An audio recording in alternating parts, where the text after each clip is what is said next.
Hi guys, welcome to day 8 of this 9 round over the board tournament I'm playing. Yeah, nearly there. I think you're gonna like this game. Not much of a please hang around until the end, but I think you're gonna like this game and you might learn from it. So do stick around. I was playing with black against a gentleman who is rated 1408. So I knew I had chances, but I also saw in the other games of the tournament I think he beat like a quite high rated opponent. And he beat my friend of my local chess club, who he also beat. So yeah, it was a fair game. Let's find out what happened. So as I said, I was playing with black. My opponent started with e4, e5, knight out, and he goes for a second knight out. And this could lead to like a Halloween gambit. If you're not familiar with it, I bring my knight out, which is what I did. I thought I'll give it a shot. Might sacrifice your knight. Stockfish doesn't like it, but it gets into like a real counterplay. This is the best place to go to, as you see from Stockfish. Don't go there. If this happens to you, go back here. But then they're gonna start pushing you again. Obviously, I can't go here or here or here or here, so I have to go back. And yeah, and then they have a great center. So yeah, so you're down in material, a knight for a pawn, but you have a great center and you can develop. And yeah, I've seen some higher rated players on YouTube who do this and get into really good games and great wins.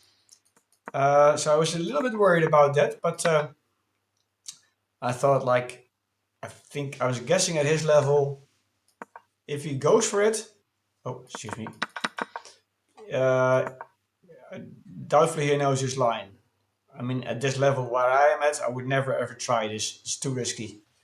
I think you need to be a little bit more experienced. So he didn't.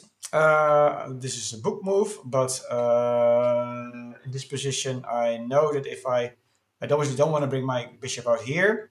I need to develop, obviously. I don't want to push this pawn before I bring my knight out, my bishop out. And I know there's a line where you bring your bishop out. Yeah, he takes, I take, and you get forked. It's not the end of the world. You can go back here and they take and you retake. And stock resistance is slightly better for white. Reason being, I think, is like, yes, I've got two pieces developed. He's got one piece developed. But he's got a pawn in the center, so he's got a little bit more control over the center than I do. So I didn't really want to go for that. Oh, hang on. Too far back.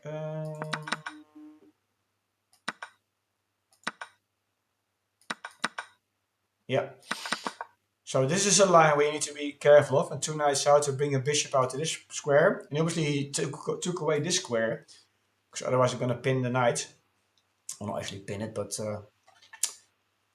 yeah, so I knew this line, and so I didn't want to go for this. And now I did something that I normally never, ever, ever, ever do, because I'm not comfortable with it and I don't know where it leads to.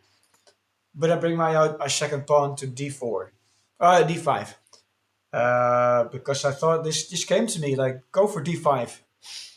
And I calculated it, like there's a couple of things you could do. You can take, if he takes, I retake, he takes, and I retake. I've got the center, and I've got my queen in the center, and this knight can't harass me anymore. Alternatively, he might not push, not take, do something else, and then I can push and get an even greater center. So yeah, I was quite happy that I, in a tournament, tried this, because I said I never do this ever. He took, best move, I take, he takes, I take. Okay, so this wasn't the best move. Just leave it there and then bring out and pin this. Okay, yeah, fair enough. Now I bring my queen all the way back. I'm not entirely sure. I'm not gonna go into in depth why this square is better. This is beyond my pay grade. I'm not entirely sure. Oh, hang on. Oh, so what if I would have brought it here then?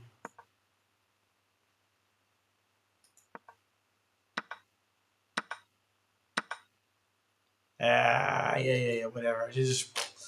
Then your opponent needs to do exactly as Stockfish says, which is doubtful. Anyway, I brought it back all the way to the back rank. But I'm 0 point. The position evaluation bar like it's uh,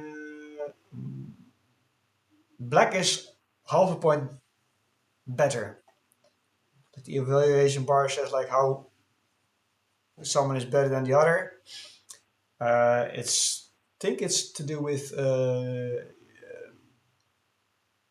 they look at how like one pawn is 1 point, and if you're like up half a point like black S, I'm up half a pawn, something like that.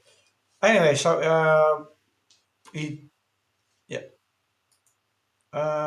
And then I could bring my bishop out, even though Stockfish doesn't really like it. Queen out.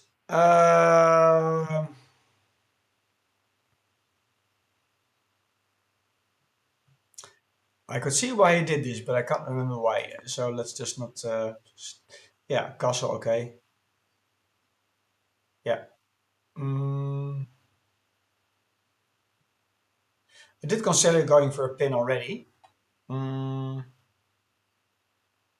and I'm actually not. Oh yeah, I just wanted to castle. I remember somewhere like don't go attacking before you castle. So I thought like I'm gonna pin and then bring my rook out here, put pressure on the pin piece. But I thought like let's castle first. And oh, and there's actually something I wanted to show you before, which is nice. Oh yeah, this is he brought his queen out here, and so you that's what I consider. Okay, so he's got two attackers on the spawn because I wasn't quite sure why he brought his queen out, but then I thought like he's got two attackers on the spawn. I only got one defender, so I can go. This is not, normally I'm gonna go full in passive. Like, oh, gotta bring my bishop back here, or maybe push this pawn. But then I thought, like, hang on, this guy is with his queen in front of the king. So what if I castle? Then I thought, like, if he takes, I take, he takes, and I pin him.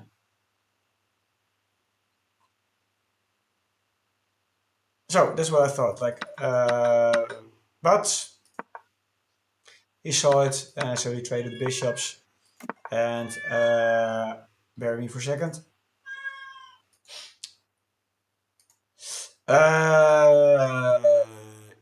Okay, bear with me. My cat was meowing very loudly.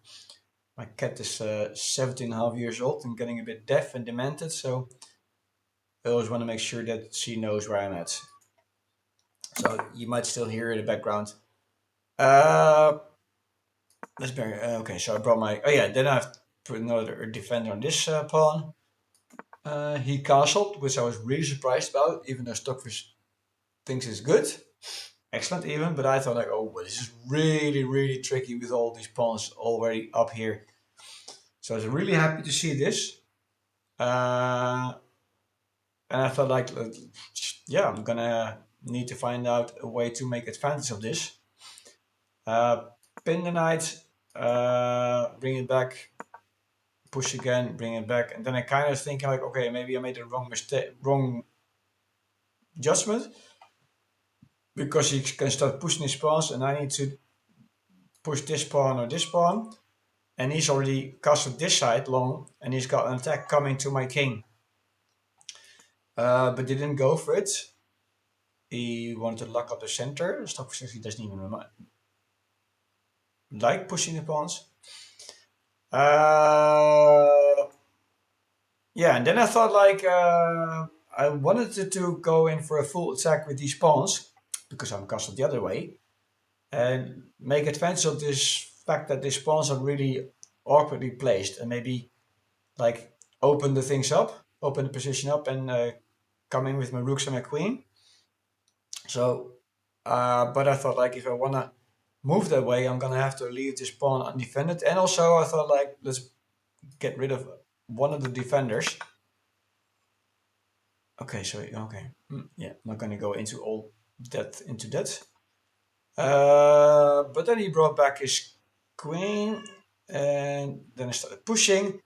And I thought like if I pushed it, okay, so he wanted to push straight away. Oh, that actually does make sense, because if he takes, I can just take it with a check, win the pawn. Yeah, makes sense. So it was a little bit too slow from my perspective. And um,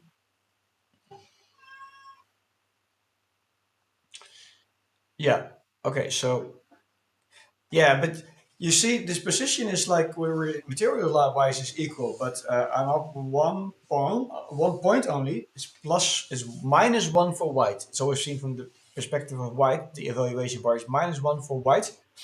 So I'm better. I think the main difference is like he's just stuck here behind his own pawns. The bishop can't do anything.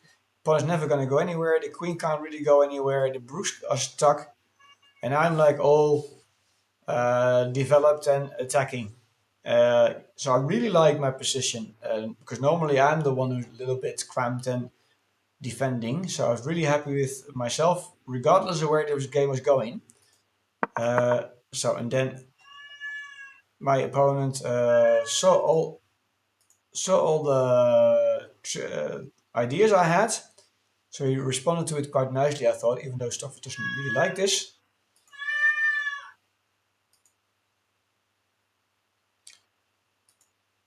I had to go look out after my cat again. So where was I? Yeah. But yeah, I was thinking, considering taking this, that he can take the queen and go maybe for a queen trade, which obviously I didn't want to do because I'm the one attacking. Or he could take it here. Uh, then my queen will be looking at the rook. And yes, I can check here, but where is it going? And I thought like my opponent offered me a draw somewhere around here, and I was like, nope, not at the moment. Take it in consideration maybe later, knowing that I was the one with activity and my opponent is really all defensive. And I thought like, well, okay, but if I'm gonna go for this line, I'm really weakening my opponents, and if I, for whatever reason, I'm not able to push through his defense, I want to maybe get like a minor advantage and then at least have my pawns all still nicely attached.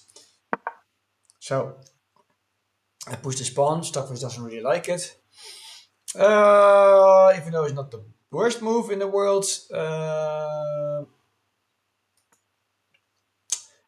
Yeah, I don't think my opponent really had any good moves to make anyway. But I thought it's not really that I wanted to defend my structure, but I wanted my bishop to get into the game because it wasn't doing anything. I was just looking at these pawns. I can't go here, so it's really not helping out. Yeah, so my opponent is just pretty much shuffling his pieces around because I don't think he really had any other option. There's not much he can do. Um, and I also thought like, mm,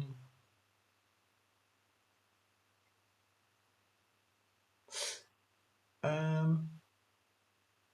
can't entirely remember anyway why I went here. Um,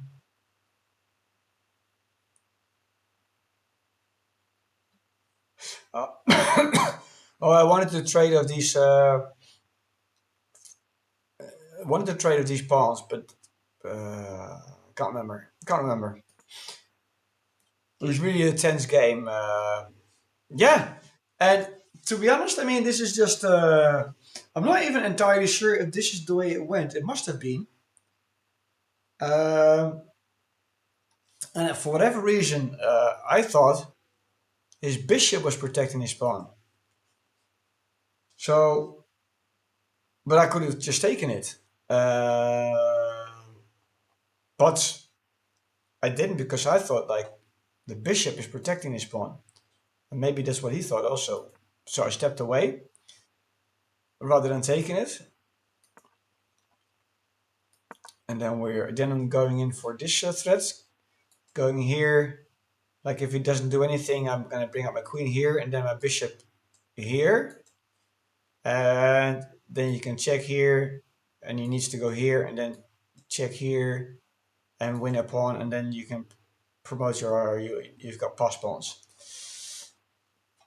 But my opponent saw it, but you see he's just moving his pieces up and down, left to right. I don't think he had any other choice, but now this doesn't really. I think Stockfish actually in certain positions still prefers me to go for it, but I thought like if I go here, he's just gonna go here and he wants me to trade queens. I can bring it back here, he's gonna bring it back here, and then we get repetition. I didn't really want to go for it. And then I was looking at all the lines, bringing up my rook here, and maybe even sacrificing a rook.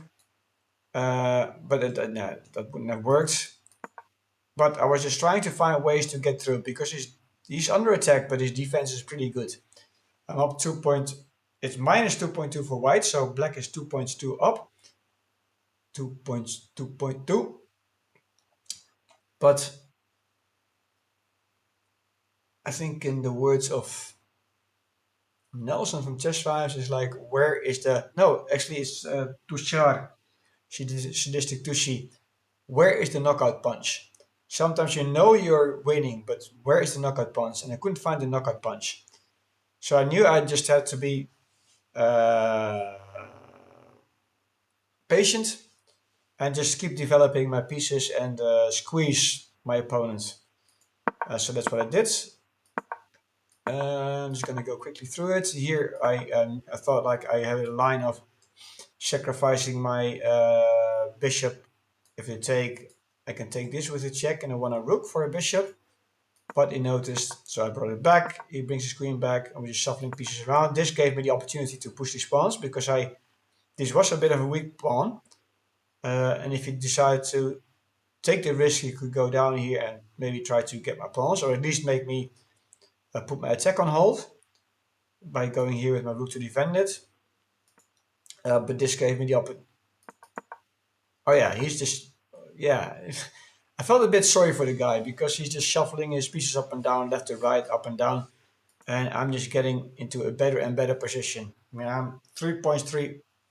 It's minus 3.3 for white, so I'm 3 points up, which is equal to like pretty much equal to one piece. So yeah, pretty happy. And then I did this to bring my bishop here and skewer these two geezers. And he didn't know, he's just moving his pieces up and down. Felt really sorry for him. And he failed to notice. And now I just skewer the queen to the rook. He steps out of the way, I take the rook. And this is another inaccuracy. Well, pretty much a mistake actually, because I think this cost him the game. He should have taken with the rook, because now this pawn is free to take. Otherwise it would have been defended by the bishop. So now I can take the pawn. It's pretty much game over now. Unless I make a real mistake.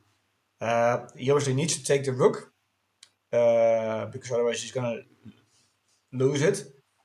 And he just gave a check. Now I'm 6 points. It's minus 6 for white. And now he takes my rook. It's mate in 7. I take, and obviously I'm looking at the bishop with the check and checkmate. So he steps out of the way. But now it's pretty much game over, because this is check.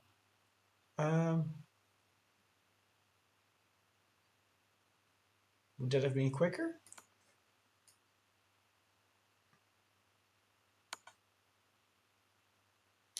Oh yeah, same idea. Maybe even a little bit quicker. Maybe one move quicker, because I checked, he got out of the way, and then I checked, and this is where he resigned. Because the only thing he can do, he can't move with his rook, with his knight. Only legal move is this, and then it's a checkmate. So yeah, really happy about this game. After 2 days of blundering my pieces away and playing bad chess, I today played with... I thought it was even a little bit higher because I thought I played really solid. I squeezed my opponent out, but I still made quite a few inaccuracies and mistakes. I could have done even better. But what I'm most happy about is that um, I was really playing aggressively, uh, like attacking and taking control of the center and pushing my opponent into the corner. Normally, I'm a little bit more passive and defensive and cautious. I'm normally the one who, not normally, but I think more often than not, I'm the one who is being pushed into a corner and needing to respond and react and defend. And now it was completely the other way around. It was felt so great because all kinds of tactics popped into my head, all the different attacks I could just visualize and counted them and defended against them. But I knew sooner or later he's gonna topple over and it's gonna be end of the game. So yeah, this is what happens. So 8 games played, 3 points, 2 wins, 2 draws. Tomorrow I'm paired with a young gentleman, 22 years old. 22 years old. He is rated 1423. I've seen him play. I think I got a fair shot. He lost against a 1600 player I drew against, even though that was a little bit lucky. But I think I have a fair chance. I'm playing with white, if I'm correctly, because I already played 5 times with black. So it's fair to give me white tomorrow. That would lead, if I win, it would get me to 4 wins out of 9. I'd be reasonably satisfied. I was hoping to get 4.5, but still need to do it. But this is the game for today. Hope you liked it. Hope you found it worth your while sticking around as I and encourage you to do. Hope I didn't disappoint you, but I hope this game was nice and you learned something from it. And yeah, so one more game, one more day to go, and looking forward to it. If you like this video, give it a thumbs up, like. If you're not subscribed just yet, consider doing so. It will help me grow my channel, get my content out to more people, and yeah, maybe make a small living out of my hobby in the future. But only do so if you think it's worth your while. Anyway, thanks again for watching, and I will see you tomorrow for the last day in this 9-round tournament. Bye bye.